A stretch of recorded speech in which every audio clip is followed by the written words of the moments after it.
Yo, what is good, my anime people? What is good, yo? Guys, we have some things to talk about. A blade of a immortal blade. Holy, um, can we just say this episode was ridiculously hype? Yeah? Okay, glad we can say that. Alright, everybody, bye-bye.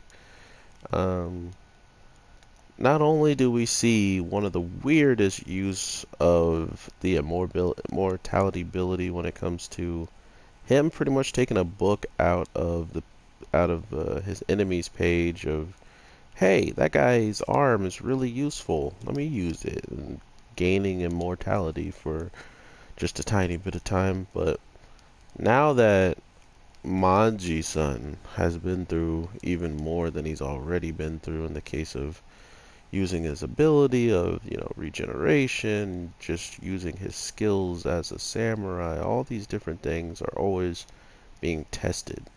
And to then see where he kind of has ended up after all this time is crazy. Not only does he, like, defend this girl teeth and nail, he is trying so hard to be in a position where when they win, they can just live maybe another life after it all. Like, he's not putting her in positions where she should probably lose her life. That's just not something he's willing to do at times. So when she does it on her own, it just goes to show you how angry or how um, desperate he gets to make sure nothing bad happens to her. And that's one of the more cooler things we get to see from the character and get to experience, I feel. Not only that, just the camaraderie between them and what they're willing to do for each other is absolutely hype. We see that Rin straight up watches Maji-san get brutally beat up by this ridiculous muscle-bound guy. And because he's so ridiculously powerful in doing these things, it was clear who was going to who was going to be destroyed for most of this fight, right? So that was pretty brutal to watch. But at the same time, it was good because we now know what Maji-san's willing to do in battles when it comes down to even losing his arm and maybe still having an arm because he takes the arm of someone else. Like, he has been pushed to some ridiculous situations time and time again, only to come back and show us that it don't matter. He's still gonna be better than the person that's in front of him. And that's the crazy part about his character is how much he'll put forward into a fight just to prove the fact that he isn't he isn't gonna go anywhere. Like, he isn't gonna lose if you even beat and batter him. He doesn't really change his persona. Like, he doesn't, oh, now that I've lost my arm, I'm really scared of you. Like, he doesn't change at all mid-battle. And I think that's a tall tale sign of him just being confident in his ability not only to take the damage, but to find a way to put the damage out right afterwards. So, like I said before, I'm really excited to see just what always comes out of this show because it's always a mystery. No one, I think, truly knows what the heck is gonna happen in this show, and it's for a good thing. Like, I don't think that's a bad thing that you can't fully tell what's gonna happen every single week's episode. I mean, some people really like that type of stuff. I'm not one of them.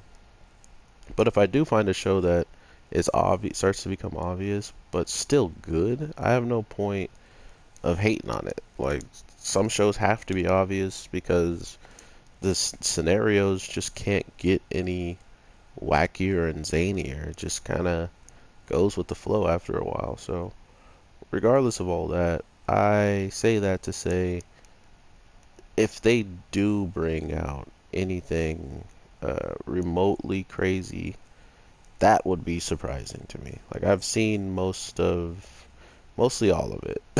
And if they still have something to show that's just out there and wild, then I'm all for it. Let it to be shown and let the show go on. But until then, we'll just have to wait and see. Because, like I said, the craziest thing that happens is Maji taking someone else's arm and pretty much using something that happened to him recently and using it as a move or like an actual way to win. That was intelligent, and cool just how they played it out. So now that we're in a position where they can do those types of things within the end of this season or like the end of this show, it comes to beg the question of what is next? Like, what else does come after this battle? We know that one of the people want to, he wants to have a fight, an open fight with Maji-san and stuff like that. We know that our main girl still wants to be the one to put him down. So there's a lot of small things that we have understanding of where they could go. But to actually happen after what's popping off is a different story. We got the main samurai guy who absolutely destroyed Majin's son, Maji. Uh, we got him going up toe to toe with somebody who he hasn't even experienced a fight for this long with somebody one on one in like a fair ground, I guess you could say.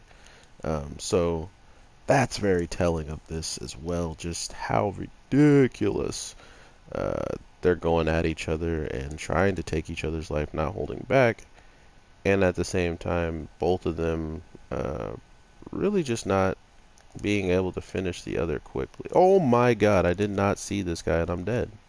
No, I'm not. I'm out of here. Bye. Um, so yeah, that all this stuff has been pretty telling of just what's to come of the show, and I think that's always fun for me. Just what's possible, what should happen if certain things go wrong. And you saw everybody saw that. I have it recorded. You're getting reported.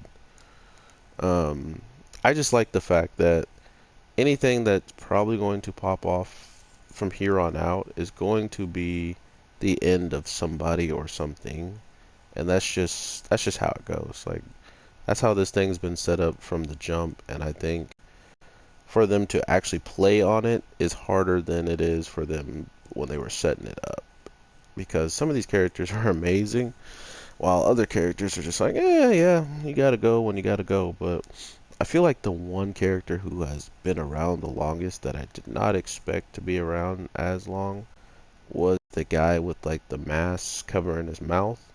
Not only has he been in a fight with our main character who, let's just say, he doesn't like to leave people alive. um, he then goes against more people that have the same type of,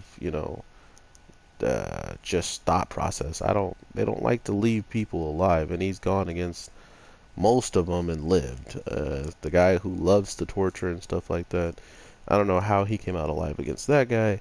He's gone against Maji, and now he's took the daughter of the Lord of the other side that he's going against to where she wanted to go for whatever reason. Um, I don't know why, but hopefully it's for good reason, right? Like, you don't just state the facts that, oh yeah, by the way, we can't be friends, I can't teach you anything, all this stuff, and then yet you're the only reason why she's in the way of this battle, and heart, like, getting in the way of stuff, right? Like, if it wasn't for you, she wouldn't be here. She would have been out in the snow, still like passed out. So it's these types of things that really start to make you think about who's on each other's side actually, and what does this actually mean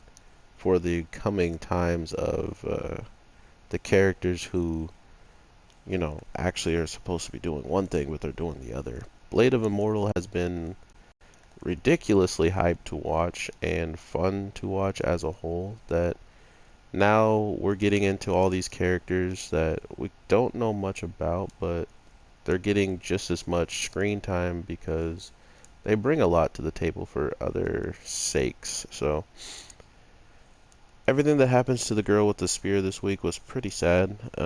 Besides her just absolutely obliterating people, that was so dope. But to see her just get blindsided for no reason by people that we have no idea who they are, I hope they get what's coming to them. So we'll see how all this plays out. I hope you guys are having an amazing day, night, evening, whatever the case may be when you're watching this. I am your boy, the Anime G, and I will definitely talk to you sooner than later. So with all that being said, peace.